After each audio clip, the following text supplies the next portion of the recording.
మోకాళ్లలో గుజ్జును పెంచి నొప్పిని తగ్గించి సర్జరీని దూరం చేసే ఫ్రీడమ్ వాక్. నమస్తే, నేను విజయ్. ముఖ్యమంత్రిగా 4వ సారి నారా చంద్రబాబు నాయుడు గారు ప్రమాణ స్వీకారం చేశారు.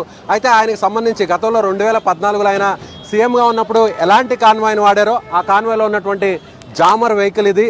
మళ్ళీ తిరిగి అదే వెహికల్ని ఆయన తిరిగి సీఎం అయిన తర్వాత తన కాన్వాయ్లో ఉంచుకున్నారు. అయితే పాత వెహికల్స్ అయినప్పటికీ కూడా తిరిగి అంటే ప్రభుత్వం మీద భారం పడకూడదు, ఇప్పటికే ఆర్థికంగా చిన్నాభిన్నమైనటువంటి ఏపీ ఆర్థిక వ్యవస్థ మీద ఆ భారం పడకూడదు అనేటువంటి ఉద్దేశంతోనే పాత వెహికల్స్నే వాడడానికి ముఖ్యమంత్రి నారా చంద్రబాబు నాయుడు గారు ప్రయత్నించారు.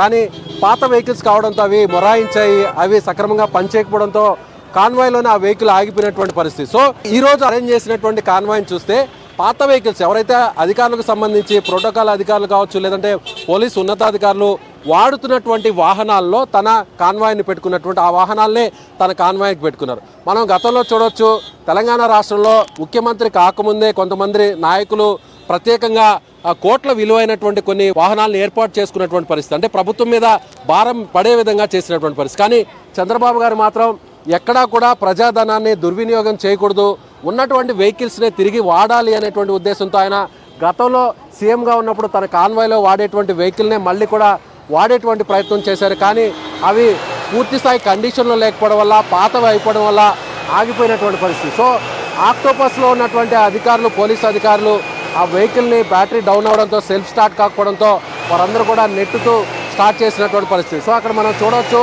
కాన్వాయ్లో ఉన్నటువంటి నంబర్ కూడా చూడొచ్చు. అయితే నంబరు డిస్ప్లే కాకుండా అక్కడ కనిపించకుండా కూడా సెక్యూరిటీ రీజన్స్ కోసం అక్కడ కనిపించకుండా చేశారు.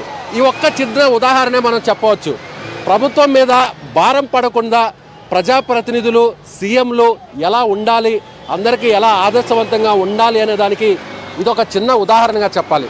నారా చంద్రబాబు నాయుడు గారు అనుకుంటే కోట్ల రూపాయల విలువైనటువంటి కార్లు వెంటనే ఆయన ముందు వాలిపోతాయి, కోట్ల రూపాయల విలువైనటువంటి కార్లన్నీ కూడా ఆయన కాన్వాయ్లో పెట్టుకోవచ్చు. అయినా కూడా ఎక్కడా భారం పడకూడదు అనేటువంటి ఉద్దేశంతో గతంలో తను వాడేటువంటి Tata safari vehicle silver colour ఏదైతే ఉందో అదే కలర్కి సంబంధించినటువంటి అదే పాత వాహనాల్ని తన కాన్వాయ్లో ఆయన మళ్ళీ తిరిగి అధికారులకు చెప్పి పెట్టించుకునేటువంటి ప్రయత్నం చేశారు. కానీ అవి పూర్తి స్థాయిలో పాతవి అయిపోవడం వల్ల, అవి వినియోగించకపోవడం వల్ల జామర్ వెహికల్ కూడా పనిచేయకుండా మధ్యలోనే రోడ్డు మీద మొరాయించినటువంటి పరిస్థితి.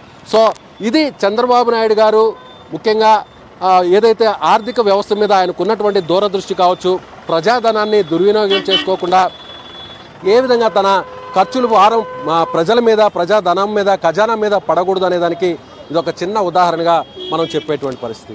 కెమెరామెన్ లక్ష్మణ్తో విజయ్, సుమన్ టీవీ, గన్నవరం నుంచి. సుమన్ టీవీలో మీ పర్సనల్ అండ్ బిజినెస్ ప్రమోషన్స్ కోసం కింది నెంబర్కి కాంటాక్ట్ చేయండి.